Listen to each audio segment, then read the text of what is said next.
Welcome to Voices of the Wild Earth, a podcast series from the Idaho Mythweaver. I'm Jane Fritz.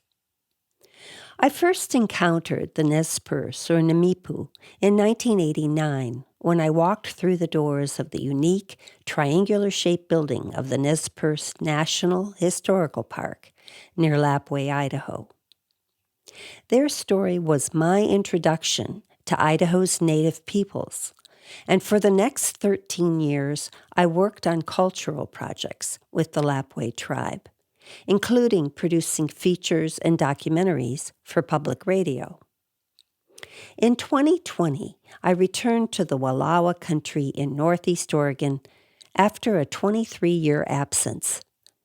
But unlike before, a strong Nez Perce presence now existed there. A tribal fisheries office, the Wallowa Homeland Visitors Center, Longhouse and Tamcalyx property, and the Josephi Center for Arts and Culture.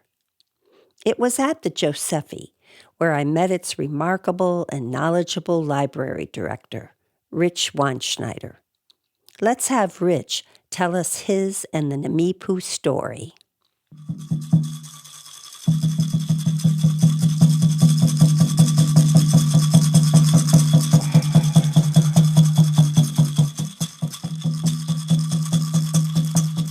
I am not Nez Perce, not Nimi'ipuu, not even Native American.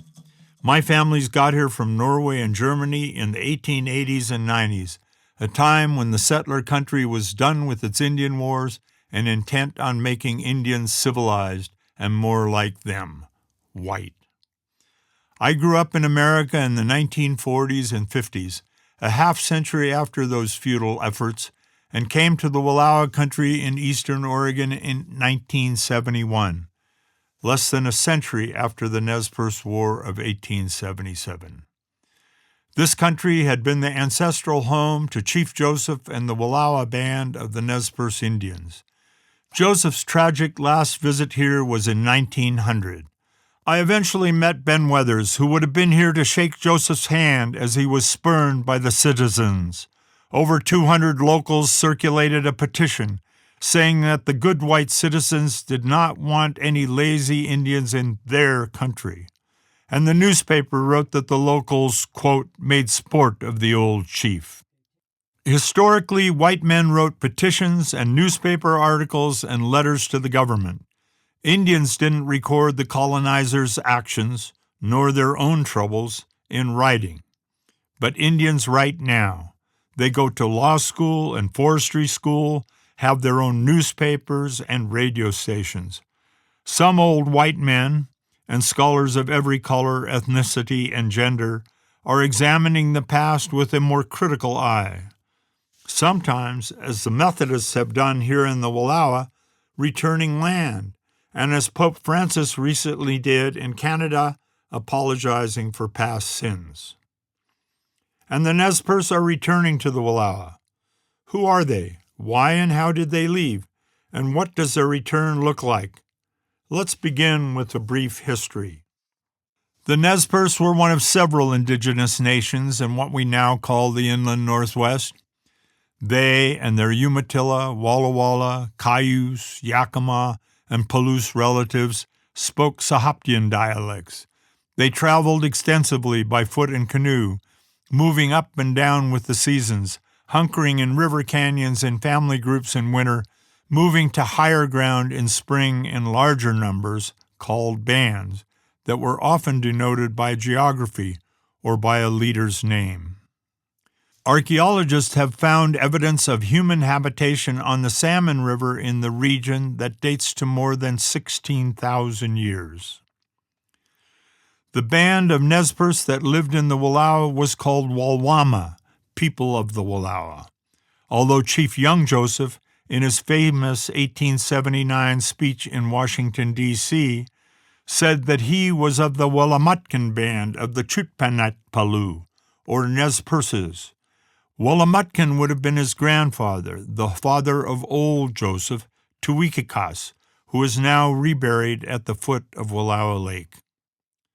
There might have been 200 to 500 Nimi'ipuu living in this entire Wallowa country, depending on the year and the weather, and on how many were in Montana hunting buffalo. They met the white colonists' horses before they met the people, about 1730. The horses probably came from feral horses in the southwest that got to the plateau tribes from the Shoshone. The second dramatic encounter with whites was with their diseases. In the 1790s, regional tribes were devastated by diseases coming from the coast and up the Columbia River, and at the same time along the fur trade route to their north. It was about that time that French fur traders named the Nimi'ipuu the Nez Perce, pierced noses, and shortly after that, in 1805, that the Nez Perce saved Lewis and Clark from starvation. But as Nez Perce elder and historian Alan Pinkham Sr. explains, without immunity, the white man's diseases had already taken a toll.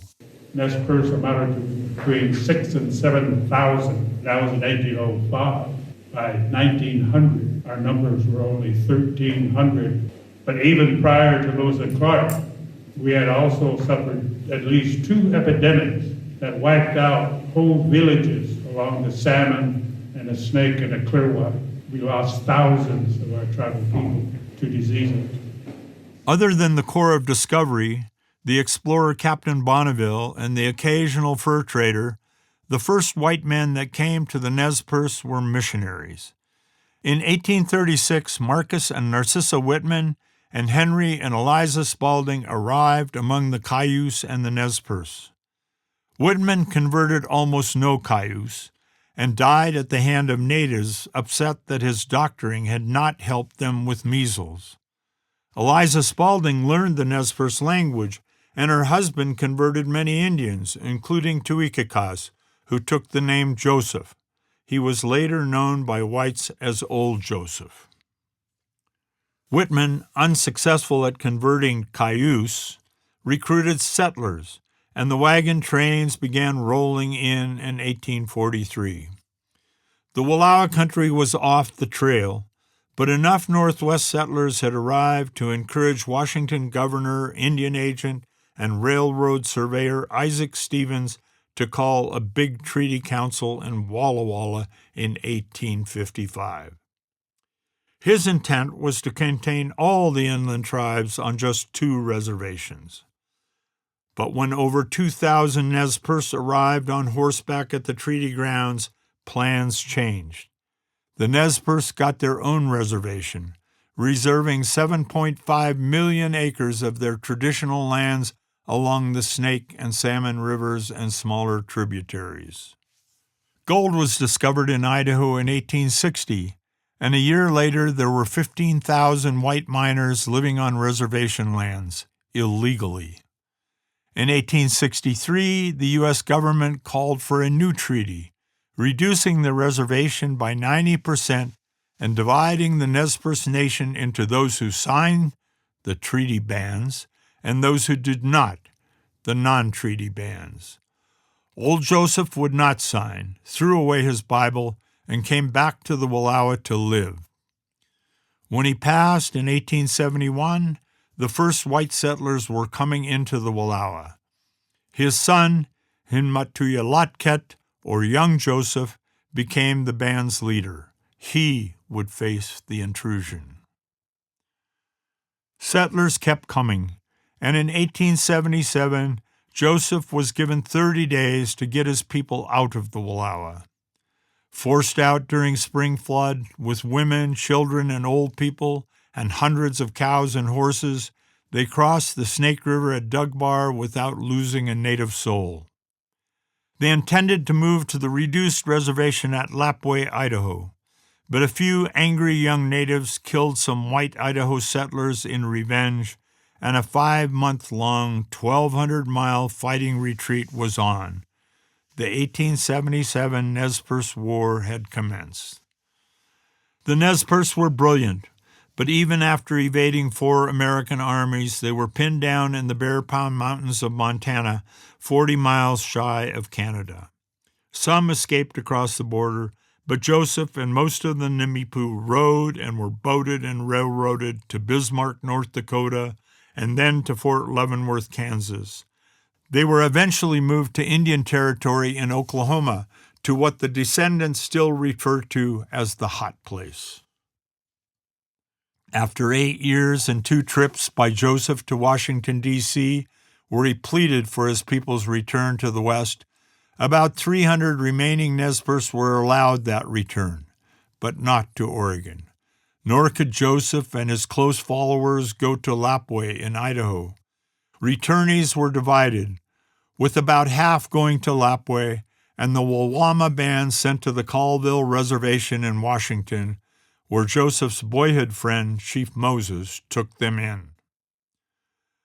The Wallowa still remain in exile on the Colville Reservation 145 years after they were forced from their homeland. Elder Veronica Red Star says they would travel by bus to see their Nimi'ipuu relatives on the Umatilla Reservation in Oregon or on the Nez Perce Reservation in Lapwai, Idaho.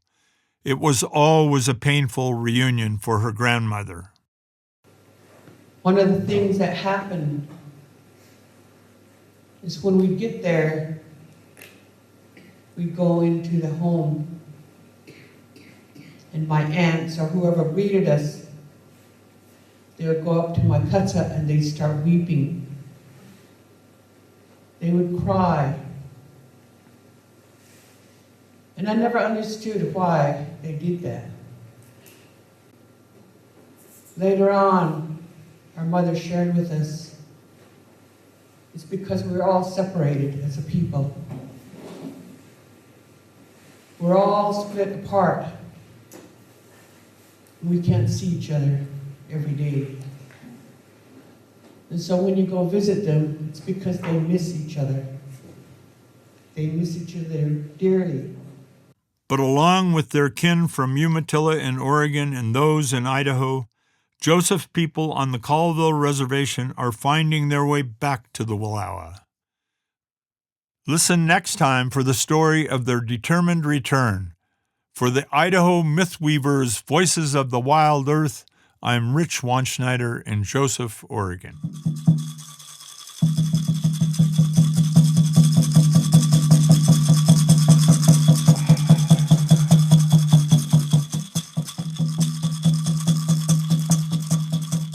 Voices of the Wild Earth podcast are produced by me, Jane Fritz, and associate producer Justin Landtrip for the Idaho Mythweaver.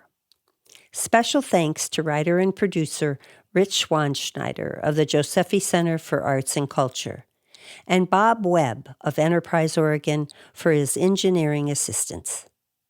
Funding for this series comes from the Idaho Humanities Council and the National Endowment for the Humanities as part of the American Rescue Plan Act of 2021. Join us again soon at mythweaver.org.